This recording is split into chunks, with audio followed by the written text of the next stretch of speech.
The biggest thing I think parents can do to instill confidence and resilience in children, there's this term in this one study in the book called ordinary magic. And it's the ordinary magic of letting your kids do what we would say is maybe trivial tasks, like making their own lunch, going to the coffee counter and checking out on their own. These little things that actually to a kid can be very stressful, right? But the ordinary little stressful things build up over time and stack and make a confident kid. Welcome back to the Peds Doc Talk podcast. Dr. Mona here, and thank you. The podcast is a top 30 parenting podcast in the United States, and that doesn't happen only because of the guests I have or the solo conversations I'm having with you. It's happening also because you are subscribing to the channel. You are giving the videos a thumbs up sign. You are sharing these conversations, and please continue to do so. I love this show because I get to have really awesome conversations with professionals around child health, development, parenting, parental mental health, moms, and dads. And today we're talking all about fathers and how engaged dads help build confident kids and raise capable kids. And just so you're aware, moms make up about 70 to 80% of parenting content audiences, and most purchases are happening by moms. That's been the norm for a very long time. But what's changing is this, that more dads want to be active, informed, and involved. In fact, our generation is seeing more of that than generations past, not just helping, but fully showing up. So the question isn't why dads are feeling left out. It's how we bring them into conversations around child rearing, how dads show up as consumers of this information, how they engage with it, and how we can create content that actually speaks to both parents. Because when fathers are engaged in their own way, kids benefit in real, lasting ways, and confidence, resilience, the ability to handle hard things. So today we're talking about what that looks like. I'm joined by Brandon Webb, who's a New York Times bestselling author, former Navy SEAL sniper instructor, how freaking cool, and author of the new book, Puddle Jumpers, where he applies high performance training principles to raising confident, resilient kids as a father of three. And this conversation is going to challenge how all of us think about showing up as parents. Brandon, thank you for joining me today. Thank you for having me, Dr. Mona. I love the show, as it sounds like you already heard. And I always like to give my origin story on how I meet my guests. So I was not aware of who you were, but your PR agency, when you were writing this book, reached out to me. And I get a lot of pitches. We have about 500 pitches right now on our list of people to go through.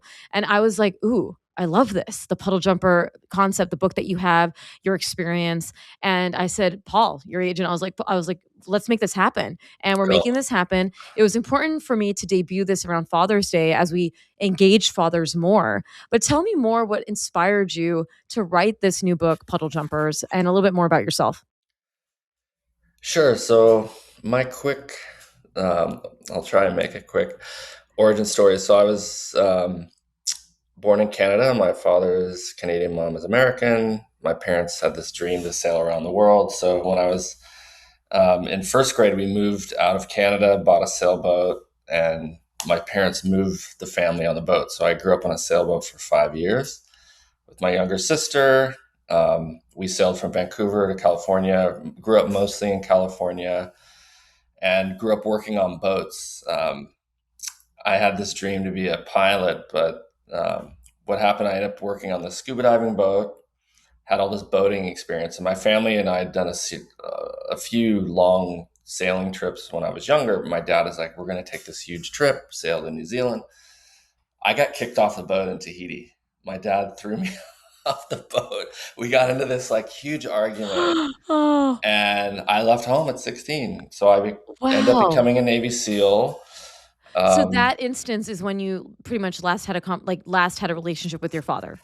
No, we have a very complicated relationship, which I'm happy to go into. But I'm still, very close to my mother. But I left home and was on my own. Yeah. And look, part of me being a father was breaking a lot of patterns and things that I saw. I think our challenge as parents is take the good that our parents gave us and also maybe leave some of the bad behind. My dad, he was kicked out at 17, so Mm, mm, um, and so, I find myself, I joined the Navy. It's kind of like my way to get a college education. Ended up falling in love with my ex Gretchen when I was a young Navy SEAL. I'd just gotten to SEAL Team 3 in San Diego. She was about to graduate from San Diego State. And, like a lot of young people in love, you're like, oh, let's get married.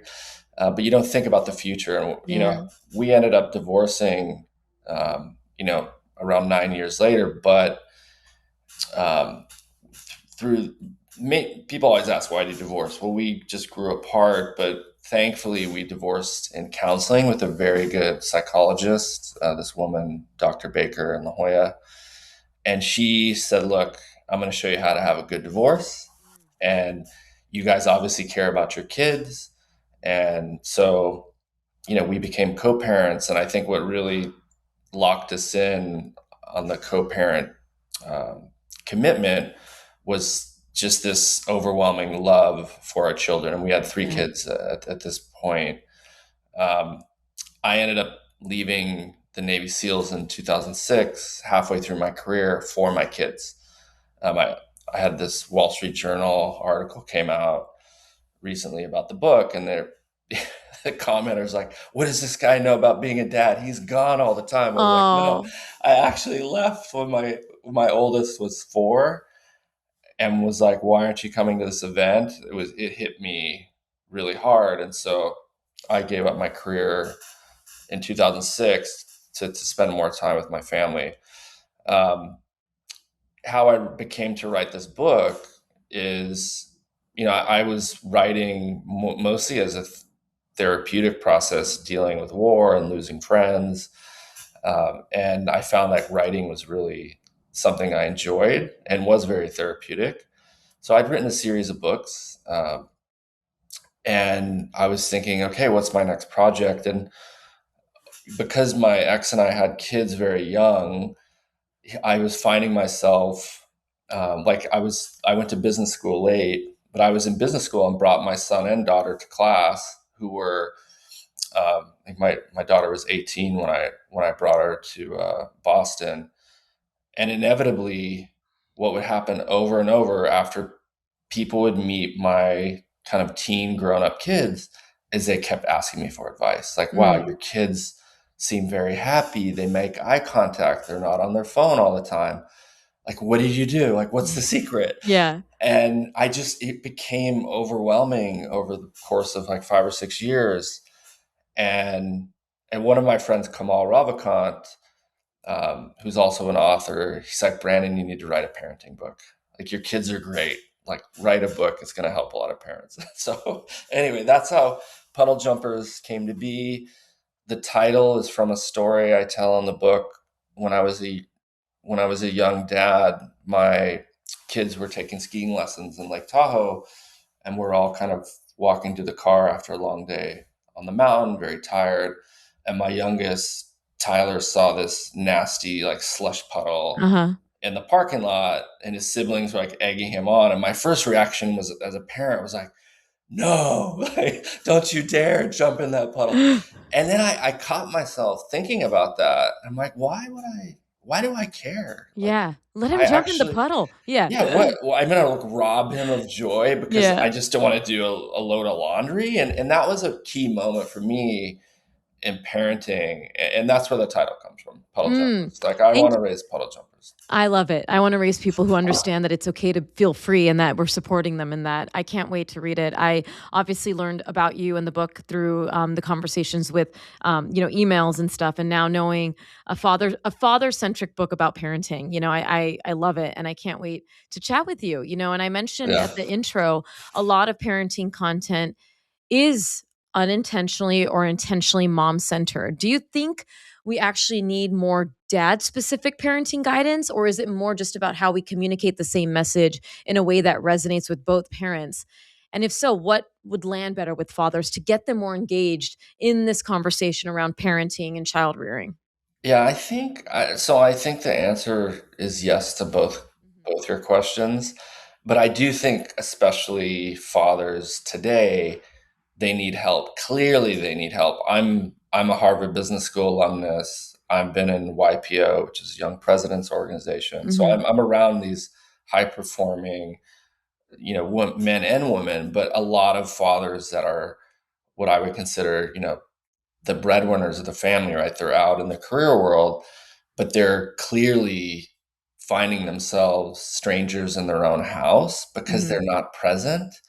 And I think this, I don't know what's happened to society. I mean, we could talk about, you know, where that's going for days, but I think the modern father is a little bit lost, and Mm.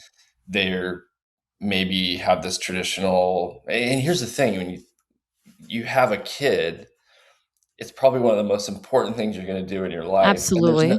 there's no manual. Nobody takes a course on parenting, and so you're just kind of winging it. And the the thing I think that really helped me as a father was, one, I was really committed to being a dad and being present, but I had this mental management toolkit to fall back on, because when I came back from my deployment to Afghanistan in 2002, my first son was born when I was over there. So after the Twin Towers fell, I looked at Gretchen, my ex, and she wrote the foreword for my book. And she talks about this. When the Twin Towers came down, she was 8.5 months pregnant, Mm. and she knew I was going to be gone and going to miss the birth.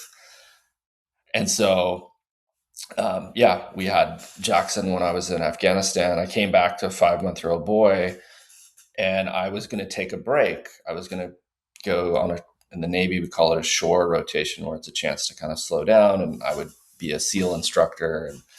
And but I got a call from a guy, Bob, who says, "Look, we're redoing our SEAL sniper program. We want you to be a part of it, and we're making the course better. We're not only updating it from a technology point of view. We want to become better teachers and train the guys better." And a core component of that was, and what sold me is like, hey, you're going to get to work with some of the best coaches in the world, from the professional sports to the Olympic gold medalists. I was like, okay, I'll sign me up. So I went down there and I did the pilot program, and I learned this mental management program from an Olympic gold medalist. And and then after I got talked into joining full time, I got promoted and took over the course. I think I was 27. So I was running the West Coast Sniper program, and I put the mental management curriculum in place and saw a 30% failure rate. So these are already trained, motivated Navy SEALs. But when we started talking to them about positive self talk, mental visualization, how to manage their self image, how to, um, do all encapsulate this whole mental management program, a 30% failure rate went to almost zero overnight. And I was shocked. I was like, Mm. wow, this stuff really works. And I learned it, and then started applying it to parenting. I think the first time it dawned on me was when my oldest, Jackson, came to me nervous to give a talk in his first grade class. And so I worked with him on visualization. And that was what hit me. Wow, this stuff can work on kids. Like, I can show my kids how to basically build a mental program. And also, I think one of the most important things that we have to watch out as parents is, look, the world is a sea of negativity, right? Mm-hmm. Especially, social media and how connected we are online. Yeah. The news, everything is just negative. And even, I think, a lot of well-meaning adults say terrible things. Yes. And so Mm-hmm. teaching our kids, look, there's this negativity out there. Just because an adult says something doesn't mean it's written in stone, right? And so I Right. was having these conversations with my kids very young about, their own mental health, their own, mental program. And I think that gave me a huge edge as a father. Like, that was, I think people think, oh, Navy SEAL dad, he's dangling his kids over a pool, right? Toss them in. No, it's very different.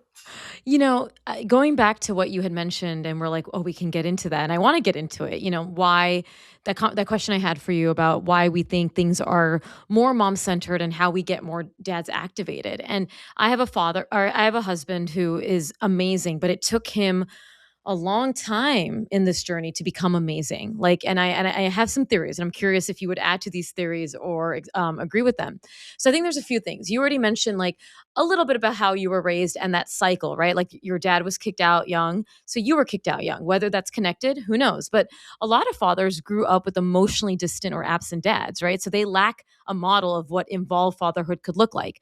That was my husband's father. It may not be everyone, but they may genuinely not know how to engage because it wasn't shown to them, like what an engaged dad can look like, even if you're working. And I give the example because I actually work way more hours than my husband, but I am just, if not more, engaged with my kids, right? Because it's a maternal thing, right? You grew up seeing the mom doing a lot of the work. My mom did that. My mom worked full time and then came home and did the dishes and cooking. It was a very maternalistic, patriarchal society that the woman does the cooking, the Yeah, men does the thing, even though my mom was working, right? And if growing up, it's like I became this businesswoman, this speaker, all of this, and I'm still showing up to do all the other things. And now it's incorporating my husband into like, hey, you are the dad. And he loves that, right? Even though he never got that. And I have two more, and then and then the other yeah, thing is like a lot of the early childhood experience, it can be very mom centric, especially if it's breastfeeding. There's more maternity leave policy than there might be paternity leave. And so it just may feel like dads don't feel like they have a place early on or feel like, well, what do I do if so much of this is mom, right? When I obviously have a lot of things to say about that. Dads can help in so many different ways. And then my third thing is what you, I think, are getting into with your experience in being a Navy SEAL sniper instructor is there is an emotional disconnect. Many men are raised to suppress emotions, which makes them less, vulnerable. They won't share their feelings as much. And so with that, playing, nurturing, talking about feelings can feel foreign. And that's really important with kids, right? Like they're going to have big feelings. They're going to cry. We can't say just shut it up and stop crying. Like there needs to be some nurturing. And whether you're male or female, if you didn't get that growing up, like those examples of emotional regulation and fathers and, or mothers who even did these things, it can be hard to tap into that. And I'm curious your thoughts, if you would add to that, if you would say, oh, yeah, that makes sense, or if there's any other reason why it may be hard to pull dads in, even if they are working outside the home and business. Like, obviously, we know how important dads are in people's life if they have one. yeah. I mean, I really everything you said resonates with me. I think maybe what's happened in America is we had this traditional system, right, where it was very much, mom stays at home, father Yes. goes away, and still even then there was no kind of playbook, right? We're just kind of, oh, well, that's the way I grew up, so let's do this. But I feel like, and I know like the modern dads are lost because I'm around these high performing dads all the time in YPO, my business school groups, and it's clear they love their kids. Like Yeah. they're working their butts off for their family, but they don't really know what to do, and so part of part of what I like about Puddle Jumpers is I'm telling this from a divorced father's perspective that essentially I didn't have the kids full time. Like the agreement that I made with Gretchen was that largely due to kind of her circumstances at the time was she ended up moving 4 or 5 counties away to her family's ranch in Northern California. So I went from being the dad dropping the kids off from school, coaching little league. Now I'm like long Yeah. distance father. But the commitment that I made was, okay, when I have my kids, and the agreement her and I made was, okay, the kids will have one home with her, one stable household. I will get the kids for all the major holidays, and if it's something important, I will travel to them. And then the caveat was I would take each kid on an individual kind of father daughter, father son trip once a year. And I think when you have multiple siblings, as they're getting older, you'll see they develop different personalities, but they behave very differently in a one-on-one setting. And I knew that it was important for me to kind of have that connection. So I did that. I'm proof that you can have a career, build a business, go through a lot of turmoil, because I was divorced, I lost Yeah. my first business, lost my life savings, but my kids still talk about, my adult kids who are very much still a part of my life, we talk about it. They're like, Dad, I remember when we were with you for Christmas break, like you were on all the time, making lunches. I was never on my phone. I was present. So it's like quality time over quantity. Yeah. It works. And the kids, if you're present and genuinely interested, and they know you love and support them, that's about the best you can do as a parent, and it works. And the other thing I would say, especially fathers, us parents, we need to get better at asking questions. Like Yeah. how was your day at school? It's kind of a BS question. You're gonna Yeah, get a agree. you're gonna get a BS answer. One of my favorites is like, if today was a movie, what would it be called? If your Yeah. day was a movie, and that just gets the kids to open up, um, and you can go deep. You can get vulnerable with the kids, but parents need to ask better questions. I completely agree. I think I've always said this, that every human relationship is better with healthy communication, right? We know this. Like whether it's a married couple relationship, whether it's you have two friends, but we often forget how healthy and important communication is with kids. And I think it's because we think we're superior, that like they have to listen to me, but it's a two-way street. Like you're not going to let your kids are not going to believe you, listen to your boundaries if you don't listen to them. Like I mean that's my mantra. Like you've Yeah, got yeah. to understand and include them within the healthy boundaries that you have. And I already love that you spoke to a little bit of the story of, your experience as a Navy SEAL sniper instructor.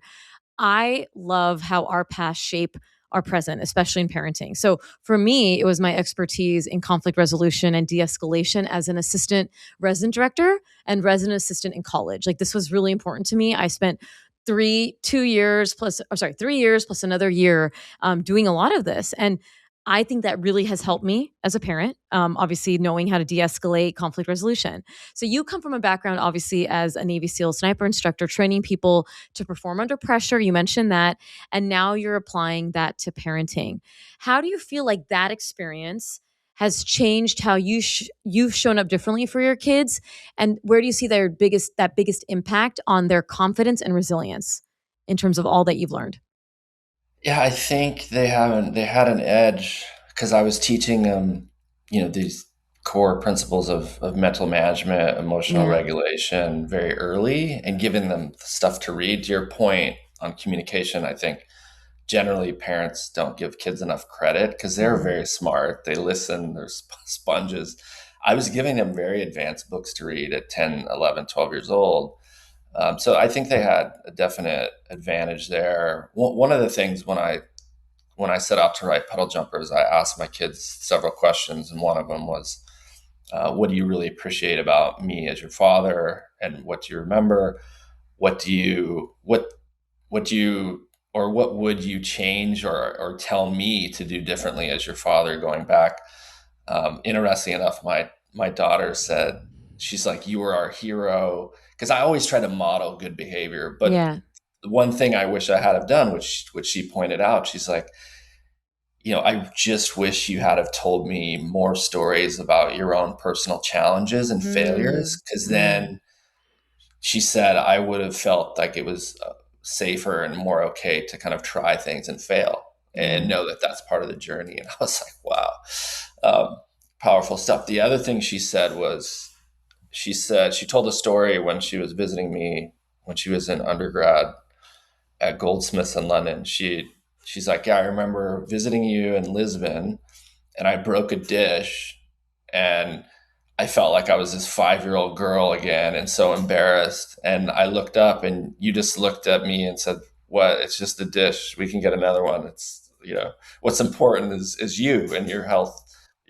And she's like, I was old enough and in college to realize what a gift that was, having you model that kind of behavior and emotional regulation, because she says, I'm in school now and I see like 60-70% of people aren't like that. They just have this emotion, they're emotionally triggered, they have this reaction. And she's like, wow, what a gift to have that from you and mom. So anyway, I think the kids, in modeling our behavior is so, or modeling good behavior is so important as parents. And I get into the book how important uh, our language is around the kids, because what parents, I think, will hit them hardest is when they realize when their kids get older, their voices are becoming the kid's inner voice. So how do Mm-hmm. you want your kid to hear you when they're older?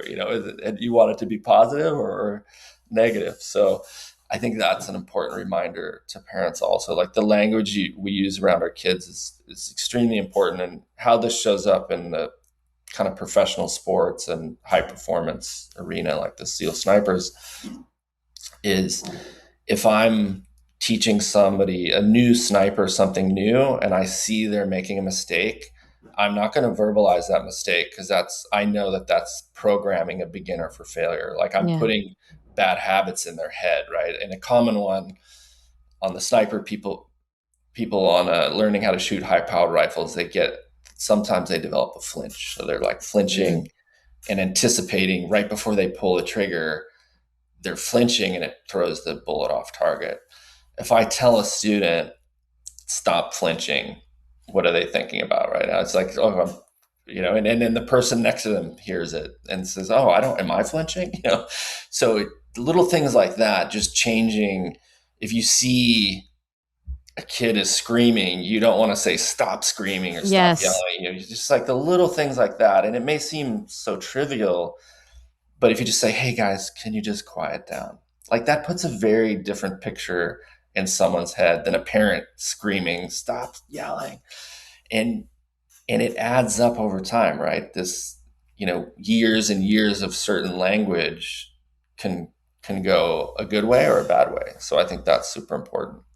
As you reflect on this, obviously I love the story you mentioned about the plate. I grew up in a household where anytime I made a mistake, dropped something, I vividly remember spilling a gallon of milk, and it basically flooded the entire kitchen, and the anger that came with that. And so I grew up as a woman who really was afraid of making mistakes on a larger scale, because if I'm getting berated for spilling milk, now what about failing something else or things like Yeah. that? So I've had a huge fear of failure, and that can really hurt the confidence, right? That can Yeah. really hurt resilience.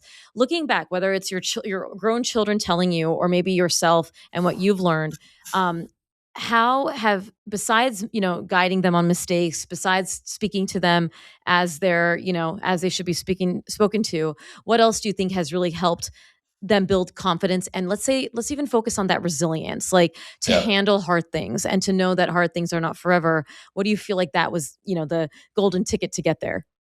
I think the biggest thing, and look, I wrote this book as my parenting journey, right? I made plenty of mistakes, Yeah. but it still ended up with great kids.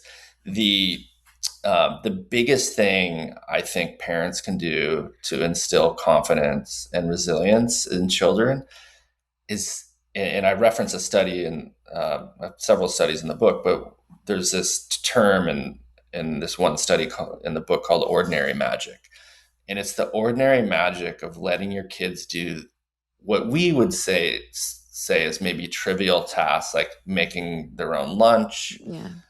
going to the coffee counter and checking out on their own. These little things that actually to a kid can be very stressful, right? But Yeah. the ordinary little stressful things build up over time and stack and make a confident kid. I still remember two stories. When my youngest, I flew to Portland, where when my ex remarried, they moved up to Oregon, and I flew up to pick up the kids and take them to my father's house. And my youngest is maybe 8, and we're all three of us are at the airport, or my three kids and myself. And my youngest was a huge soccer fan, and he sees the Portland Timbers, which is the MLS team, in the airport, and he's like, "Dad, that's my favorite player. Can you go get an autograph for me?" And I was like, "Buddy, you should ask yourself, like, come on, like you can. And he's the shyer of the Hmm. three siblings. And so now his sister is like, come on, buddy, you got this, you know? Oh, I And so love we all that. start. And so, he gets up the courage and he walks over, whatever, 20, 30 feet. And he asks the player. And the next thing you know, all the players are around him. They're taking selfies. And he comes back with this like, huge smile on his face. And I'm like, you did it, buddy. And he's like, he got it. And it's like those moments are so impactful for kids, and it would have been easy for me to just go up and ask, right? And they would have done it for sure, but I knew this is a super important lesson for Tyler, and it's going to be huge for his confidence. The other story that I have a 24-year-old Jackson who has a software company, um, who lives in Lisbon as well. He told me when I was writing the book, he's like, Dad, you know what? One of the most impactful things that you did for me is when I came to visit you in New York, and I got him an internship. He wanted like a internship. So I got him like a grown up internship at my friend's staffing company. Nice. Yeah. And he's like, you got to show up at, 8 in the morning, and here's where you need to be for your indoctrination. But I'm like, here's your MTA card, like, and gave him the directions. But he said the fact you handed me a subway card at 16 and I had to go get on the train and take it to work. He's like, I knew most of my friends' parents would never let them do that. But he's like, that for my confidence and that you believed in me to do that, that was a huge impact and still stays with him today. He's 24 running a software business. So these things really matter. And parents, I think generally, maybe it's a convenience thing where like, oh, it's just easier for me to do it. But remember, like these things are huge for your kids, and it accumulates over time, and that's how you get confident kids. I'm curious from your experience. Again, I don't have data to show this, or just from what you've seen, maybe in your household with your partner, other couples. Do you feel like the cautious parent tends to be more of the woman, and then the more like what you just said, like let him go out into the world, give him the MTA card, tends to be more of the man in the relationship, or do you feel like a mix is happening? Because what I'm trying to get at is like what role dads can play.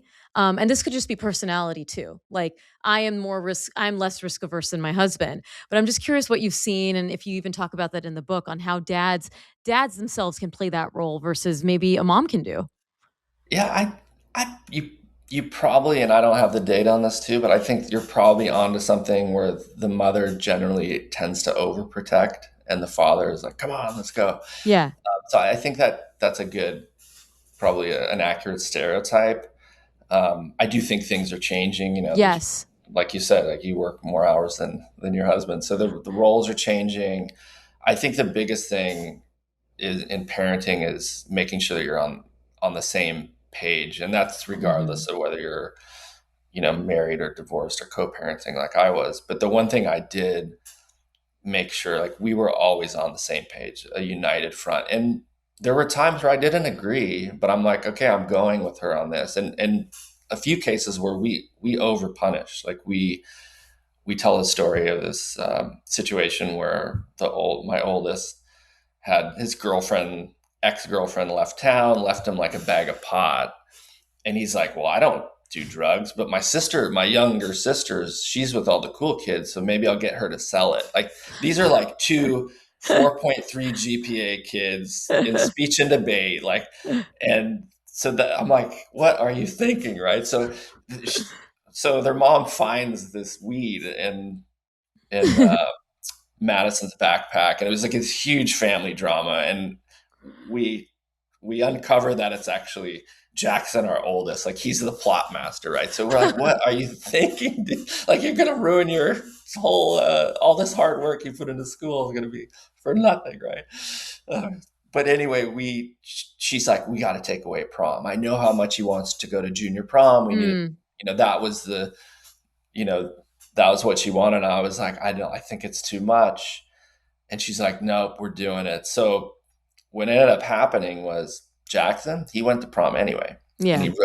he wrote his mom this letter. And she called me crying and read it to me, and we were both crying on the phone. And she's like, "You were right. We overpunished." So the point of that story is sometimes you're going to make mistakes as parents, but there's also humility and a lesson in apologizing to your kids. And we told Jackson, "Look, we're sorry. You were right. We took it too far." And then, ironically, this is a kid who graduated in COVID, had no senior prom, Mm. and so this was like his only prom experience. Yeah. But that's I think being on the same page is super important. Supporting each other in the co-parent journey is very important. And then you're going to make mistakes, and it's okay to say you're sorry to your kids. And I think that you're also modeling good, to your point earlier, the conflict resolution, right?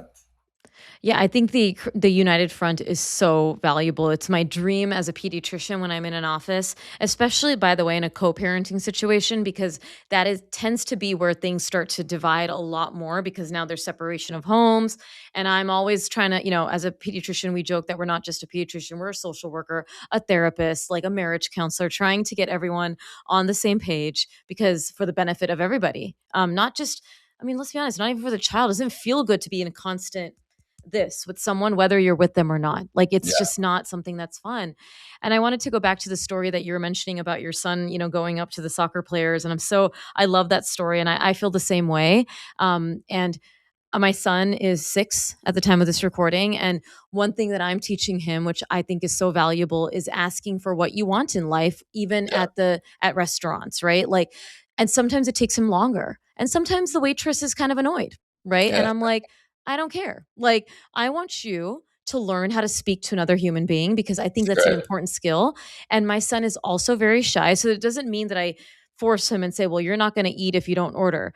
But an example that I give is our kids are losing basic need for patience, right? In this Yeah, generation, because of tech, because everything's on demand, I really feel like this generation of younger kids doesn't have to wait as much, doesn't have to learn that not everything is for them, that you're going to have to run errands and that you're not going to get anything out of it. You're not going to get a cookie, you're not going to get a candy. You are here because I need to do something. So I took him to the bank and we don't even really need to go to the bank anymore, right? Everything's digital, everything is all like electronic.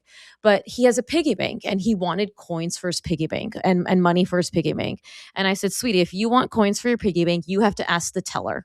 And I will tell you what to say, but we are not getting the coins unless you ask for yourself. And he was like, well, I don't want to. And I'm like, then we go home and you can try again later, right? This is not food. This is money. yeah, yeah, And so then he's like, just tell me what to say. And I'm like, okay. And I told him and he went up there and he told, and the confidence that's built when he finally did it. It may sound so silly that it's asking for coins, but for a 6-year-old who's never done that before, now he wants to go ask everybody for everything. He's like, "Mommy, I'll go order my hot chocolate or something. Like I'll go order this." And like to your point, it takes the coaching and it also yeah, takes, which is segueing into my next question, it takes us as a parent to understand where to push and where to rein it in. So how yeah. do you approach that as a dad, right? Like to say that moment, right? Obviously, it's a low stakes moment. It's like going to ask, him for a photo. But do you think about that or is that just something by the moment that happens of like, okay, how much am I going to push my kid and when do I know that it's too much pushing that I'm doing?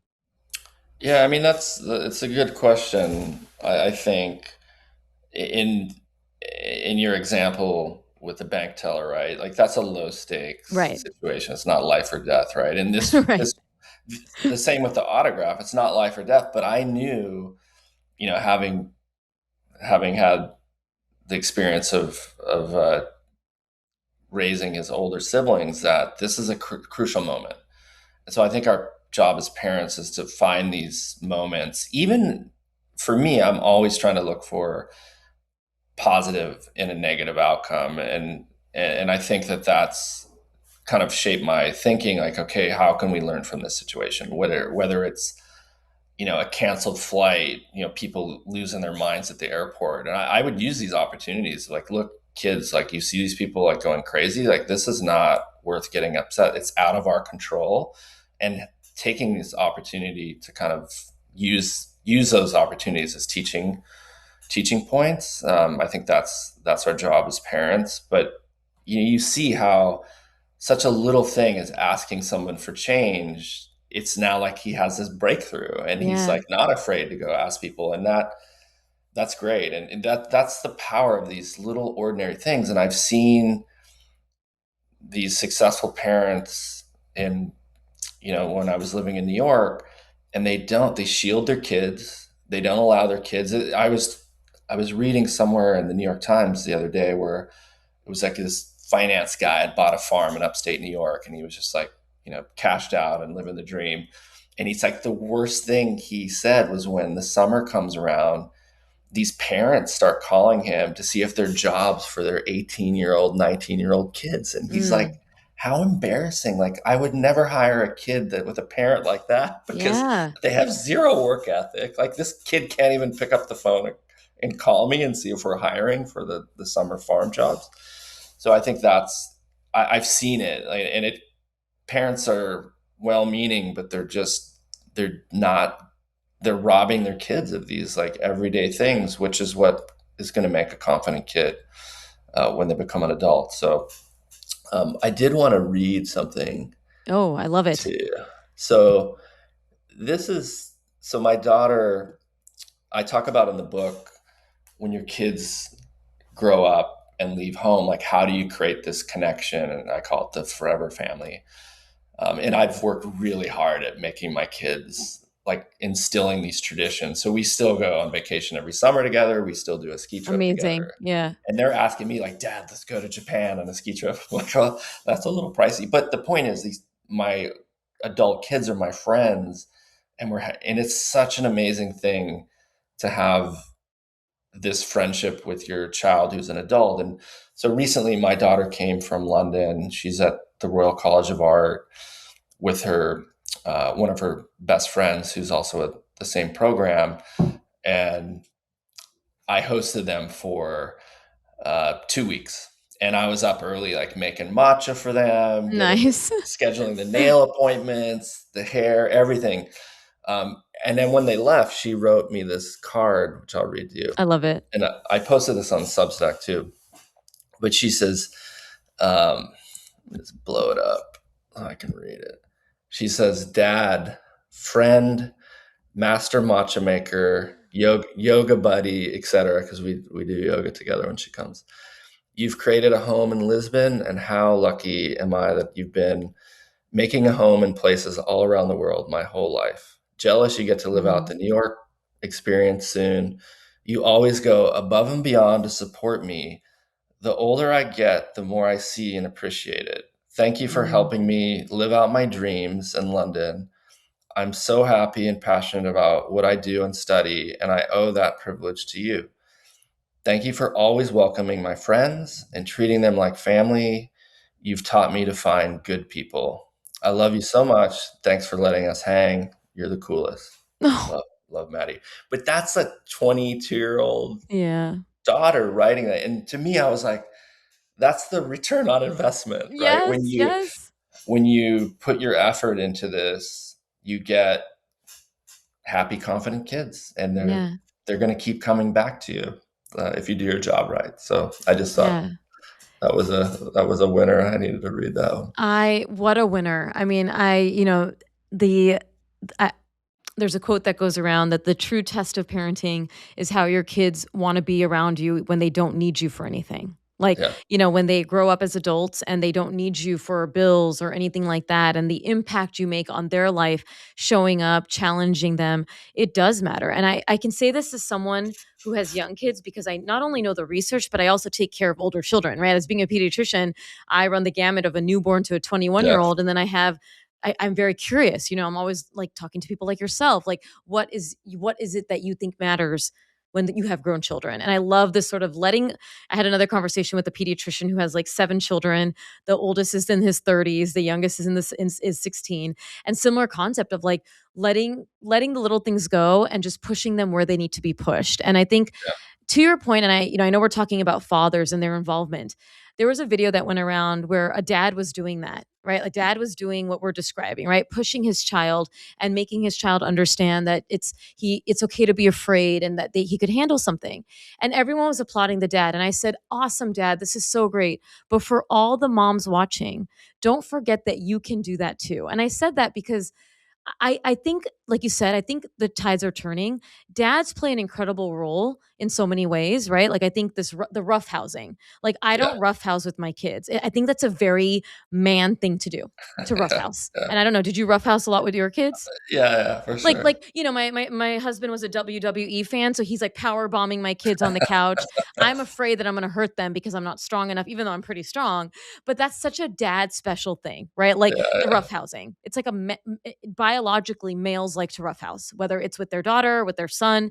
That's not a female thing. Like, maybe some girls do it, but I say that as, like, that's a male very male thing, and then women tend to be the nurturers, but when it comes to, like, fostering all the things you're talking about, I think it's important to remember that fathers have such a big role, like you said, like in showing their kids, and that mothers can support that by learning to be like that. Like I look at my husband's lackadaisical attitude about certain things. Do I wish he would hold boundaries on other things? Yeah, but I also learned that I don't need to hold the boundary so hard every time. I don't need to be like that. I can leave 5 minutes for roughhousing. It's not going to be the end of the world. And I think as long as people are learning that somewhere, whether it's through this conversation, through their partner, if they have a male partner, maybe their female partners like that, I think we can raise more balanced, confident, resilient kids, you know? yeah. No, 100%. And And then go ahead. ordinary, the little ordinary things make a huge difference. Yeah. Oh, Yeah. and I And was gonna say that I don't know if I just discovered this when I was researching the book, but there's an amazing app called Acorns Early. oh, yes, I've heard of it. Yep. Yeah, it's like gamifies learning about money, and I think it's so important to teach our children about how the system works, so the system doesn't get them. You know? They're actually a sponsor on this podcast. I hope you know Yeah, that. Yes, they are. amazing. Yeah, And I'm yeah. actually my son's 6, and Kudos. now that he's interested in this whole concept of coins, asking me the gazillion questions about, how many pennies make a dollar and like why are there not pennies anymore and all this stuff. I'm like, I think we need to talk about money because now he wants to break that piggy bank. And I'm like, want to teach him about saving, investing, and spending. And so we have that whole conversation coming, and I think I might need to get that for him. And Yeah, that's yeah, great. the couple last questions I have for you. You talked about earlier about the inner voice, right? How we talk to our kids become their inner voice. You're preaching to the choir. I do a lot of videos on this. What are some shifts dads can make to move from more reactive language to something that builds confidence? And the example I want to go back to is many times, not all dads. I think you're different. I think you're doing great. But many dads, when they're raising their boys or raising their girls, but I see it often with a dad raising a boy, they want to instill this tough guy mentality, like don't cry, don't do this. What is your approach to sort of raising kids with that inner voice, and what is your approach to handling feelings with children, and whether it's happy feelings, hard feelings, as a dad? I mean, that's a good question. I think, my approach was, again, I think I've took it too far in the sense I didn't share my Oh, you mentioned. shortcomings. Yeah, but I was always I knew how important modeling good behavior was because the kids, that's how they learn, right? Yeah. They're in the household, they're looking to us to kind of model how they're going to act and behave. So that was a big thing for me. Part of that was just expressing we're always been a family of huggers, and we say we love each other all the time. And again, that just I think that comes down to just modeling that kind of behavior with my kids. I wasn't never like people will probably be shocked, but I don't even think I took my sons to teach them how to shoot a gun. Like I'm Mm, a sniper. Like all my guy yeah. friends are dying to do that with me. Yeah. But I let my kids my my philosophy was I'm going to be a good leader. I'm going to show them how to act in the world. Good emotions, bad emotions. When I always saw like somebody losing their shit, whether it was at the ski hill, the school, the baseball field, I would have a conversation with my kids about that. Same. About look, that's not a good way to handle that stuff. So I think there's that. Then with being the same went with kind of pushing them to be a little bit braver. I think a good thing that we can do as parents is sometimes they need that push when they, for instance, it's common, like kids are like, I want a puppy, but they don't have any idea how much work it is to raise a puppy, right? Yeah. Which I think can be a positive experience. But there are things like the ski lessons, right? When my kids said, look, we want to learn how to ski. So I remember that first week I put them in lessons. About halfway through the week, they're like, this sucks. We're cold. We don't want to do this anymore. And I say, look, I get it, but you're going to finish the ski lessons. I agree. And, Hmm. and when you finish, then you can decide if you don't want to do this or not. And then, of course, as parents, we know what's going to happen, right? So, end of the week, that now they can ski, and they're like, "Oh, this is fun. Let's go for it." But they need, I think, that middle area where kids can kind of get stuck, and maybe it's easy for a parent to just, okay, don't worry about it, and they pull them out of lessons. No, you're robbing them of that, because what you're teaching them is like sometimes it's difficult, and to get to the kind of reward, you got to push through that middle sucky section, and then you're going to finish this and realize, oh wow, it's great. It's like, now your son's asking everybody for change. Yeah, exactly. Like So everyone, like, do you need change? You want me to go to the bank for yeah, you? Like, anyone need an errand? I love it. yeah, But isn't it such a reward? Like, I mean, I love hearing you talk about this years, having your older children and reading that. Thank you so much for reading that letter.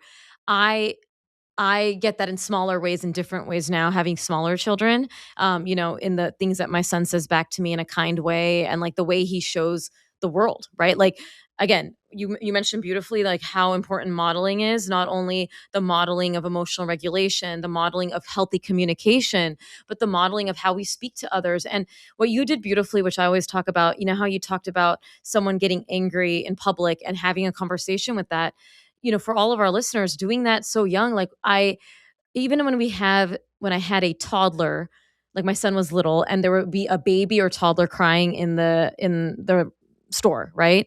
And it'd be like, "Oh, he's crying." I'm like, "Yeah, why do you think he's crying? He must be really sad." And you know, there's two things. There's teaching us how we don't act, especially when we're older. Like I agree, like a grown person should not be berating and screaming, but also for the younger kids, this emotional education of like, hey, we have feelings. What do you do when you're feeling sad, right? Like what do you do when things are feeling frustrating to you? And so like it's this whole ecosystem. And I think sometimes parents get so bogged down with like oh my god, I got to spend all this time, like you said, like I got to do all this time, but for working 70 hours a week, how much you can just educate and be there for your kid in the moment and teach them these life skills from the day-to-day experiences that you have. Like you're going to go to the store with them, you're going to go to the park, you're going to do things.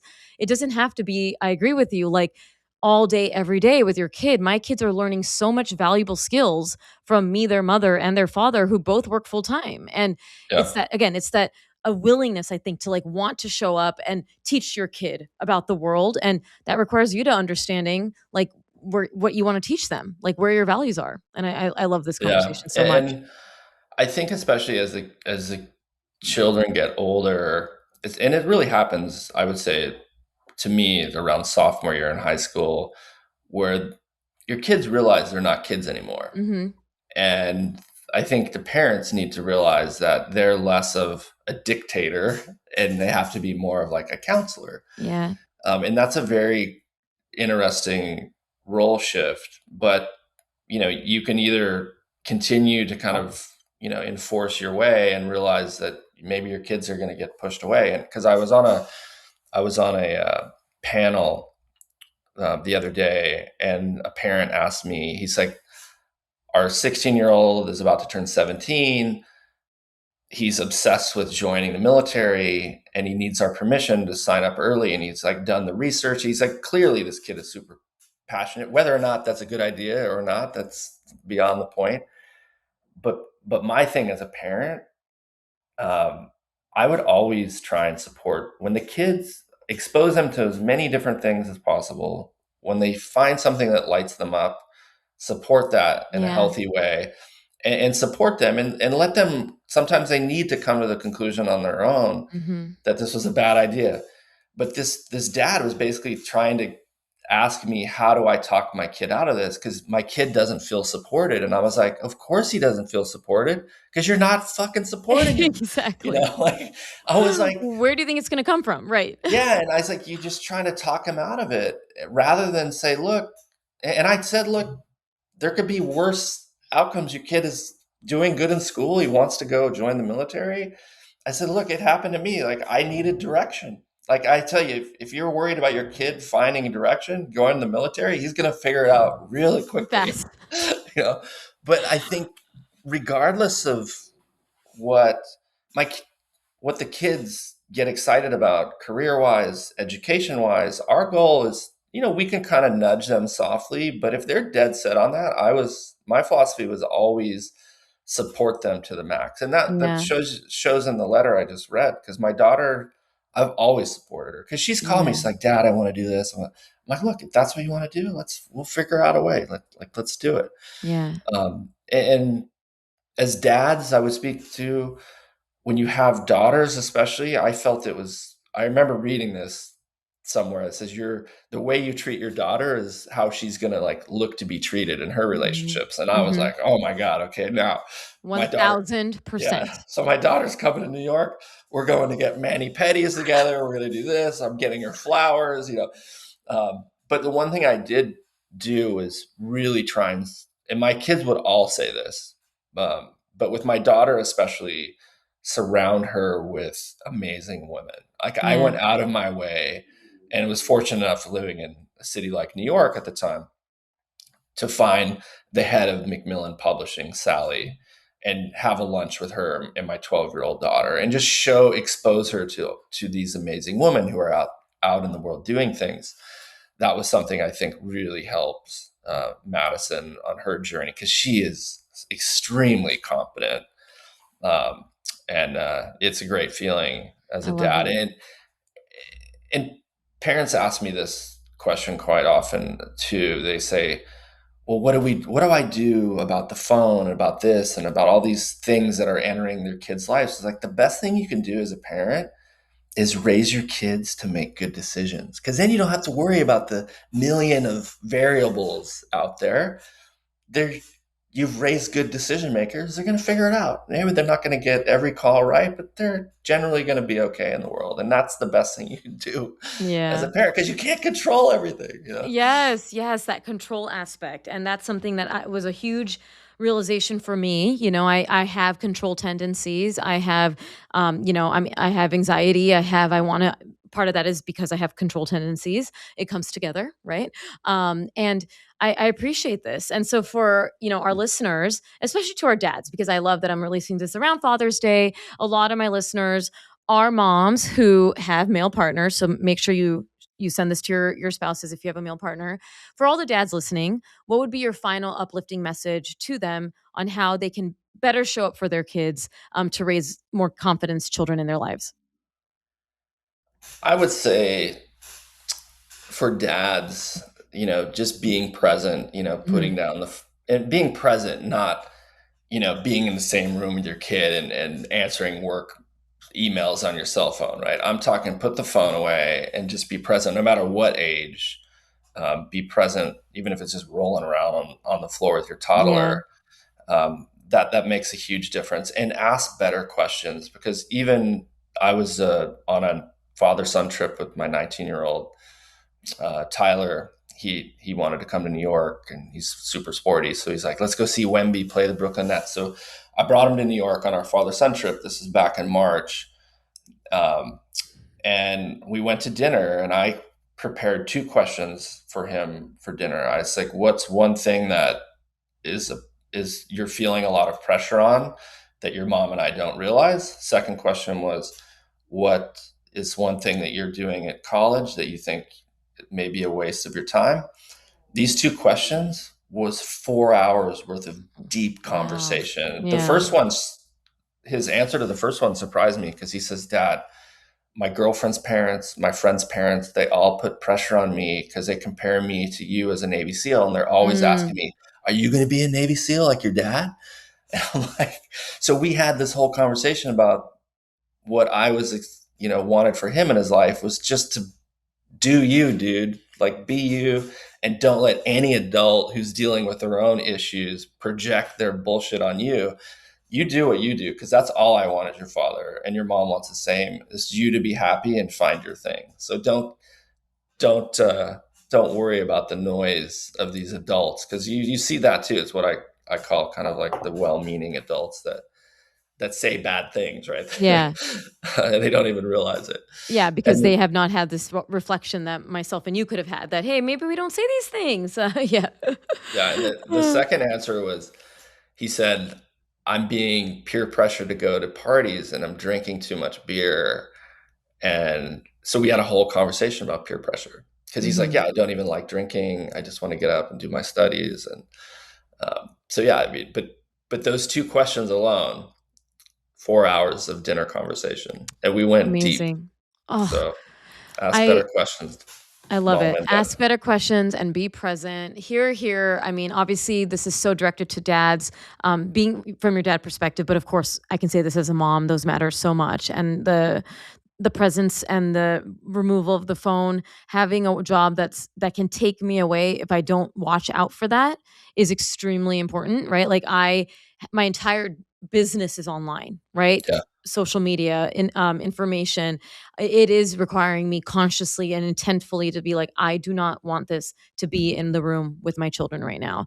And it matters. Like, you don't need a lot of hours, like you said. You just need quality, and quality does not mean just sitting in the room with them, like you said. It's yeah, connecting, it's asking those yeah, questions. It's not, how was your day? It's like, tell me something that made you, like, for my 6-year-old, tell me something that made you happy today. yeah, Who was kind to you today? Who played with you today? What made you feel sad when that person didn't play for you? Like, really opening him up, so as a male, he understands that we talk. Same thing I do for my daughter. I kind of treat them the same in terms of, like, even though they're both different sexes, in terms of understanding emotions matter, your inner voice matters the most. We have your back, like you said. And yeah. this was so great. Brandon, where Yes. can people go to stay connected and get your book?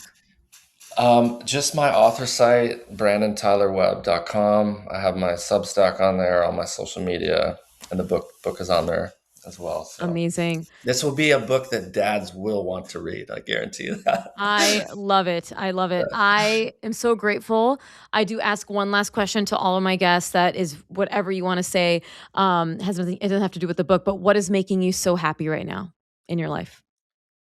Honestly, this letter that Oh, Madison gave me, right? It just caused me to reflect on, just all the sacrifice, the hardship that we make as parents, or we make an experience as parents, is worth it, because you end up with, three amazing humans that you can be proud of, and who are calling you, like, to your point, when they don't need anything. And that makes me, it is, I read Die with Zero recently, which is about, you know experiences in life when we get older. Like, you and I were sitting in you know our chair at 80, 90 years old. We can't go out in the world and do physical things, but what makes us happy is reflecting on those yeah. memories of these amazing experiences that we've had with our friends, our family, our children. That's what's important. I can tell you, I'm a 51-year-old father of, 24, 22, 19. It's an incredible feeling Hmm. of just warmth to have kids that want to hang out with you and will call you for advice when they don't need anything. Yeah. That is what makes me most happy right now, for sure. You're making me excited to continue this journey. I always have been, but I just love speaking with other parents who love being a parent. Like, it just is obvious that you do. It's obvious that you know that this is an important role. It's not just having kids, it's raising a human. That's a quote that I've heard. And it's like, that's it. Like, Yeah, so many people forget that it's not just cute baby roles and, like, oh, I had a baby. It's like, you're raising someone who's going out into the world. Like, yeah, what legacy do you want to leave behind? Like, my yeah, kids are my legacy, and that I imparted everything we know to do. It's not always going to be perfect, but I love that you're doing that same work. And thank you so much for joining me today. yeah. Thanks for having me. It's been a great conversation. For everyone tuning in, I hope you share this with fathers in your life, but honestly, the conversation applies to everyone, like we talked about. But I want fathers to understand the role that they can play, to feel empowered, so that if they feel like content is more geared towards women and moms, that they have a hugely impactful role in the lives of their children. If you love this conversation, thumbs up, comment, share it, and make sure you leave a review wherever you access podcasts, because that really helps the show continue to grow. I'm sure me and Brandon will connect again, but until next time, can't wait to chat with another guest.